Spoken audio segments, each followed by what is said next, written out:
Hello, friends. This is Dave Hurwitz, executive editor at ClassicsToday.com, here with Essential Works for Beginners by Composer. And the composer we're talking about today is Brahms. Now, Brahms is a much more interesting composer than he gets credit for being, in the popular mind anyway. What I mean by that is he was the last in the line of great German symphonists in the classical tradition, but like so many people who are at the end of one thing, he also pointed the way toward the future. At least quite a few contemporary composers, including Arnold Schoenberg, pointed to Brahms as the inspiration for their idea of music that was on a completely different aesthetic system, namely atonality and whatnot. But you don't have to worry about that with Brahms. I'm only saying that because we have a tendency to take the most popular composers for granted. And the way we do it, the way that happens with Brahms, is that people listen to his symphonies and concertos and other major works and go, Brahms, Brahms. But you know, the interesting thing about Brahms is that he was primarily a composer of vocal music, of songs. But that's not the medium in which he's best known today. That's what he did, for the most part, to the extent that he worked, aside from making a living as a composer, and he was one of the very first composers who was able to do that. He actually conducted choruses and wrote beautiful music for chorus, none of which is in the list we're going to talk about because it's not considered his essential stuff. It's beautiful stuff. And one of the wonderful things about Brahms, and the point I want to make, is that once you've gotten the more familiar, or what you might call necessary stuff, under your belt, you're going to have a great time exploring the depth and breadth of his repertoire, because there's a lot more of it, and it's very, very beautiful and very interesting and quite different. You know, Brahms is considered today, a symphonist, but he only wrote 4 symphonies. He wrote 4 symphonies, 4 concertos, 2 overtures, 1 set of variations, 2 serenades. That's his entire orchestral output. Aside from writing songs, after songs and vocal music, he was primarily a composer of chamber music. And chamber music doesn't get a lot of play in the popular imagination because it's not big and grandiose, and people think it's harder to take in, which it isn't. It's not harder than like a symphony or something big. It's just written on a different aesthetic system. That is, obviously the climaxes aren't going to be as loud, but they can be just as intense. The forms are just as big as in any of the symphonies, and that's something you're going to find out. And that's an important thing to get to know when you're first starting out with Brahms. So I've chosen 1, 2, 3, 4, 5, 6, 7 works by Brahms as your essential Brahms beginner package. And you could argue about one or the other, which symphony, which concerto, whatever, but it doesn't matter, because ultimately, if you like one of them, you're going to want to hear the rest of them.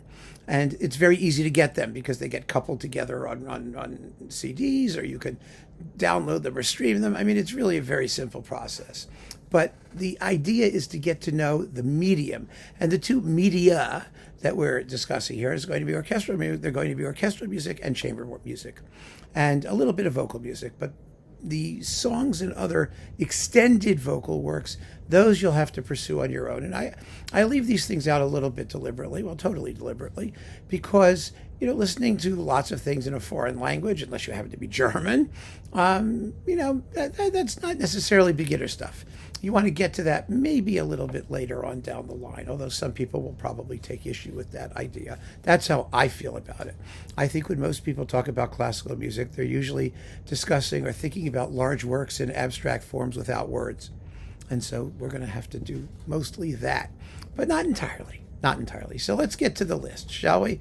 And by the way, all of these works, if you want recommended recordings, as I've said before, go to ClassicsToday.com, enter Brahms, the composer, and you can enter a work title, sextet, symphony, trio, whatever you want, concerto, and you'll get lists and lists of reviews and recommendations of recordings that will serve you quite well.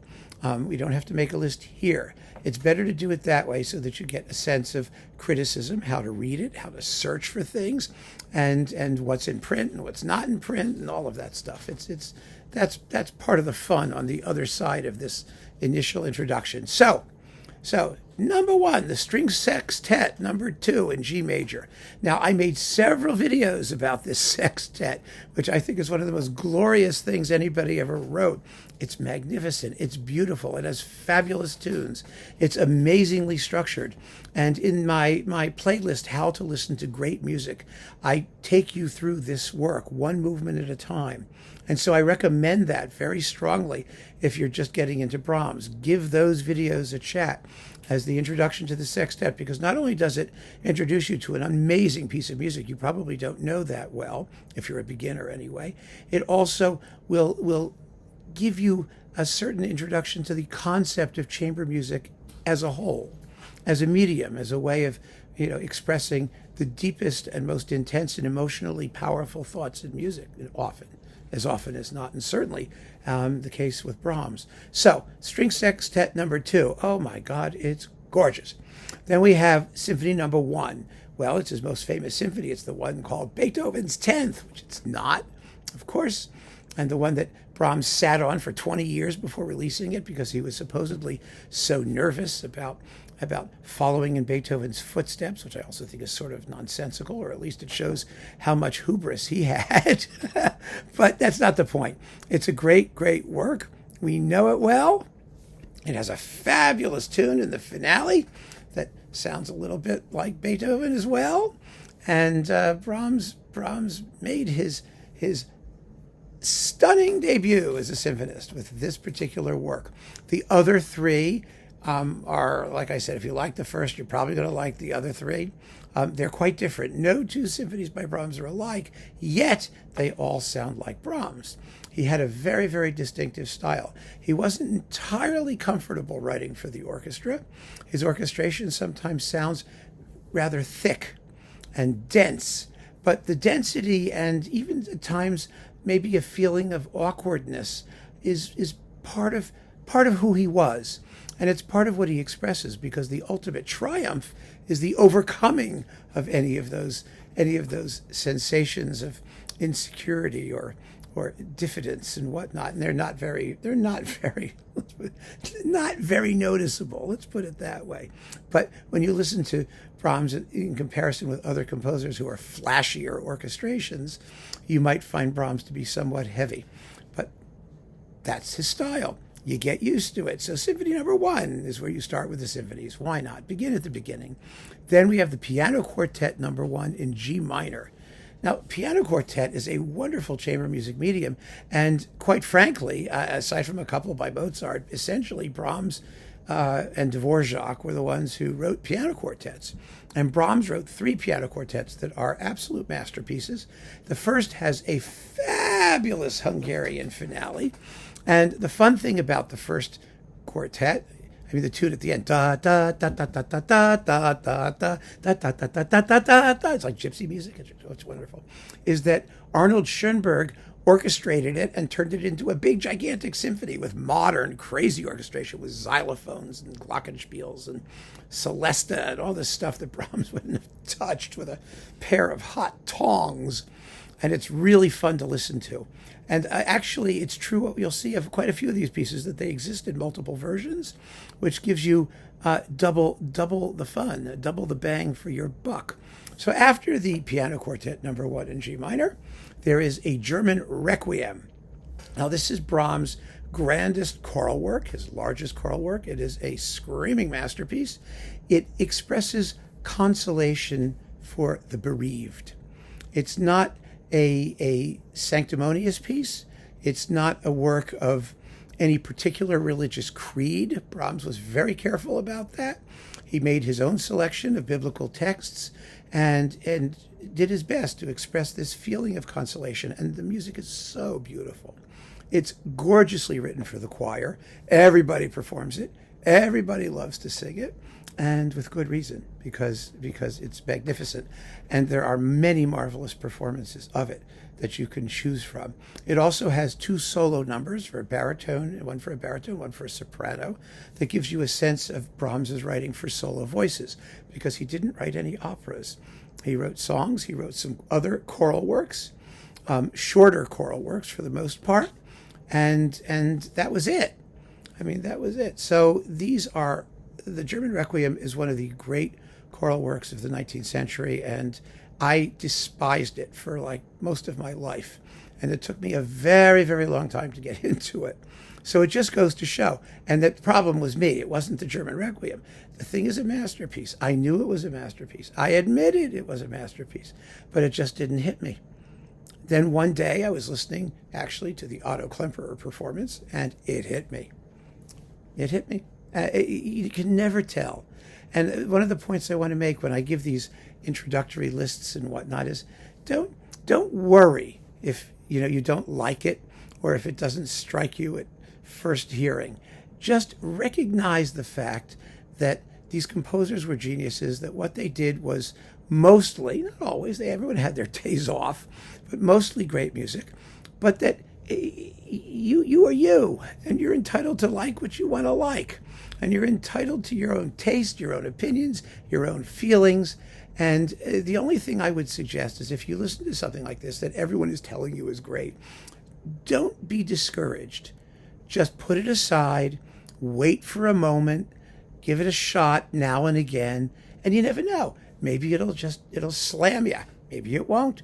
That's the joy of this. If it doesn't, there are a million other things that will. So don't worry about it. I sometimes wonder with Brahms if people talk about how fabulous Brahms is and how much they love Brahms because everyone has told them they're supposed to. And so they're afraid to say that they don't particularly care for it, or that they find it somehow difficult or colorless, or there's all kinds of things you could say about Brahms that are legitimate, and to justify your own feelings for him. And it's fine with me. In fact, the biggest critic in Vienna, Edward Hanslick was his name, who hated Wagner because Brahms and Wagner were supposed to be musical opposites. And when they were both alive, there was this critical war between the German futurists, represented by Wagner and Liszt, and the more conservative classicists, represented by Brahms and others. And they were supposed to just detest each other. Wagner detested Brahms. Brahms did not detest Wagner. Wagner was too egomaniacal to recognize the value of any music other than his own. Brahms was not. And the fascinating thing about Edward Hanslick, who was the big Viennese critic and who wrote a book called The Beautiful in Music, and who was always supporting Brahms, is that he didn't particularly care for Brahms's music. He found it somewhat cerebral and a little bit off-putting for that reason, a little bit too high-end intellectual. And Hanslick basically liked Italian opera. That was really his thing, which was considered by the Germans to be terribly lowbrow. It's not. What the Germans thought of it has nothing to do with reality, but that's the way it was in the day in Vienna in the 1870s, 80s, and 90s, and thereabouts. And Hanslick relentlessly promoted Brahms from a position of near total ignorance, at least according to Brahms, and who was political enough not to say that to Hanslick's face and to dedicate things to him and to butter the guy up. But an intellectual genius he was not as a critic, and he liked Brahms because Brahms was not Wagner. And there's still some of that out there today. People who insist on adoring Brahms, but they don't, I think, really understand it or feel a lot of sympathy towards it, but they're afraid to say that they don't like it. Don't be afraid. Don't be afraid. It's fabulous music. You'll like some of it. You may not like some others of it. So after the German Requiem, moving right along, let's talk about the second piano concerto. Now, there are two. And I can only tell you from my own personal view, and I've said this before, I love one of them, but not the other, and then the other, but not the first one. I wax hot and cold on both of them. For years, I couldn't stand the first piano concerto. I thought it was just tedious and long-winded and dreary, and too big for what Brahms was trying to say. Now I adore it. And I love the second piano concerto. The second piano concerto is a four-movement symphony, effectively, for piano and orchestra, which was kind of a new thing when Brahms did it. He wasn't entirely conservative. The second movement is a scherzo. It's a deeply passionate piece of music. That's the cat. It has a light and fluffy finale, a gorgeous slow movement, serene and spiritual. Really, it's an extraordinary work. And it's a big work. It's about 50 minutes long normally. So yeah, I mean, Brahms was one of the giants of music in more ways than one. So the second piano concerto is a wonderful piece to get into Brahms with, and you'll enjoy it. You'll enjoy it very much, most likely, but it's so different from the first. The first has much more Sturm und Drang, much more immediate anger and turbulence. It's in a minor key. This one is not. This one is more mellow, but it's big. It's big and long, so it may take a little doing to get into it, and that's why I stuck it up there. I mean, you've got to jump in with both feet, and I don't want to minimize the challenge of these pieces. I want you to understand that it is challenging music. Not that you're not up to the challenge. That's my point. You're up to it. You can handle it. You really can. So after the second piano concerto, the piano quintet in F minor. Now, a piano quintet is a piano with a string quartet. Quintet, get it? It's absolutely gorgeous, of course, and it exists in a version for two pianos, which I happen to like better than the version for piano and strings, personally. I like hearing all of the harmony and accompaniment on the same plane of tone. When you mix piano and strings, you have issues of balance, so that certain melodic lines or certain accompaniments or certain harmonies are more or less prominent due to the difference in sound between the piano and the strings and the way Brahms spaces out the music. When you have just two pianos, it's all on one level. For me, I think the music sounds more interesting as a result, but I'm in a minority. I really am. And so you can listen to both versions and you can make up your own mind. That's another thing that makes Brahms so interesting, as is also the case, by the way, with our last work, the Variations on a Theme by Haydn, which are on a theme which is not by Haydn. No one's quite sure who it's by, but Brahms thought it was by Haydn, so that's what he called it at the time. This is a theme with a bunch of variations and a Passacaglia finale. A Passacaglia is a series of variations on a ground bass, as a repeating bass line. Just repeats over and over again, which is based on the theme. And on top of it, Brahms builds a very, very big and imposingly grand finale. The piece is only about 20 minutes long, and it also exists both in orchestral versions and in a version for two pianos. And you can listen to both. You hear different things in each version. Sometimes it may be easier to follow the variations in one version versus the other version. Do not think that just because they are variations on a tune that you will always hear the tune. You don't. The variations can be based on things other than the tune on the surface. They can be based on the underlying harmony. They can be based on the phrase structure of the rhythm, the way it's shaped. They can be based on anything, not necessarily the tune. And so in some variations, the tune is more obvious than others.